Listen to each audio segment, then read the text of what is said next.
এদেশে অনেক দল আছে যাদের কোনো অফিস নাই, নিজে চেয়ারম্যান বউকে করেছে আপনার সেক্রেটারি জেনারেল। এরকম লোকও তো ঐক্যমত্য কমিশনে গিয়েছে। মুক্তিযুদ্ধকে আপনি বাদ দিতে পারবেন না। আপনাদের এখানে 5 আগস্টের পরে এসে বলছে যে সংবিধান ছুঁড়ে ফেলে দিবেন, এটা অধিকার কে আপনাকে দিয়েছে? দেখেন, জোট তো বাংলাদেশের অনেক আগে থেকেই শুরু হয়েছে।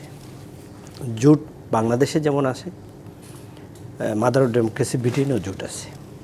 আপনার পার্শ্ববর্তী দেশ ইন্ডিয়াতে এনডিএ, ন্যাশনাল ডেমোক্রেটিক অ্যালায়েন্স, যেটা বিজেপির 3 টাইমস পাওয়ারে আসছে জোট করে। জোট খারাপ কিছু না। জোট হলে হয় কি, বাংলাদেশের সব জায়গার মানুষগুলা ভোট দিতে পারে এই জোটের অংশগ্রহণ করে।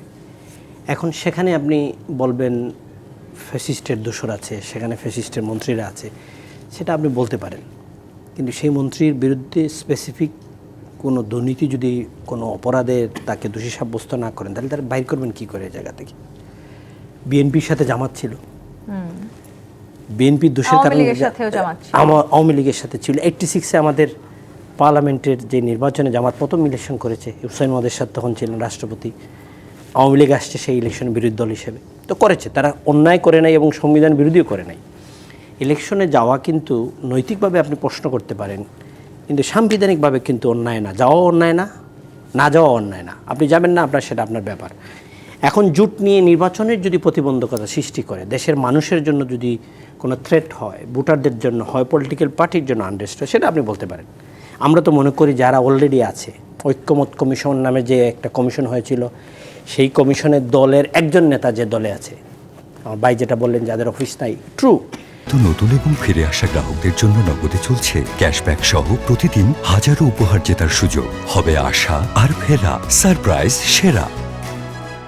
এদেশে অনেক দল আছে যাদের কোনো অফিস নাই, নিজে চেয়ারম্যান বউকে করেছে আপনার সেক্রেটারি জেনারেল। এরকম লোকও তো ঐক্যমত্য কমিশনে গিয়েছে। এরকম 32টা দল নিয়ে আপনারা ঐক্যমতের নামের কমিশনটা করেছেন, শেষে নিজের থেকে কমিশন একটা মতামত দিয়ে আইন দিয়ে ওটা আবার গণভোটে দেওয়া হয়েছে। তো অনেস্টলি কী বলি, Bangladesh is divided by 2 fraction.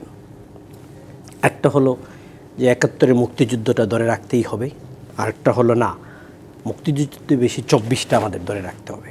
আমি ব্যক্তিগতভাবে মনে করি আপনি মুক্তিযুদ্ধকে আপনি বাদ দিতে পারবেন না। আপনাদের এখানে 5 আগস্টের পরে এসে বলছি যে সংবিধান ছুঁড়ে ফেলে দিবেন, এটা অধিকার কে আপনাকে দিয়েছে?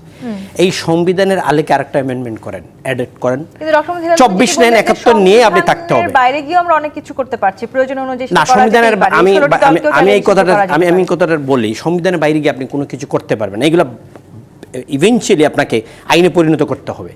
এটা নেক্সট পার্লামেন্টে এগুলো সব কিন্তু আপনাকে রেটিফাই করতে হবে। সব রাজনৈতিক দলকে নিষিদ্ধ ঘোষণা করতে থাকাটাই বা কতখানি গণতান্ত্রিক? না, আপনি রাজনৈতিক দলকে নিষিদ্ধ করা মানে হলো পার্টিসিপেটরি যেটা করার কথা ছিল, ইনক্লুসিভ যেটা হবে সেটা হচ্ছে না। আপনি যদি ইনক্লুসিভনেস বন্ধ করে দেন, তাহলে আওয়ামী লীগকে আপনি যে ফ্যাসিস্টের তকমা আমরা দিয়েছি, আলোচনা করেছি আপনার টকশোতে এসে, সেইটা যদি আমরা একই জিনিস আবার হয়ে যায়, তাহলে তো আর সেই জিনিসটা পাচ্ছেন না। আপনি ইনক্লুসিভ ইলেকশন করতে হলে আপনাকে স্পেস দিতে হবে, রাজনৈতিক দলগুলো আসতে হবে, জনগণ অংশগ্রহণ করতে হবে।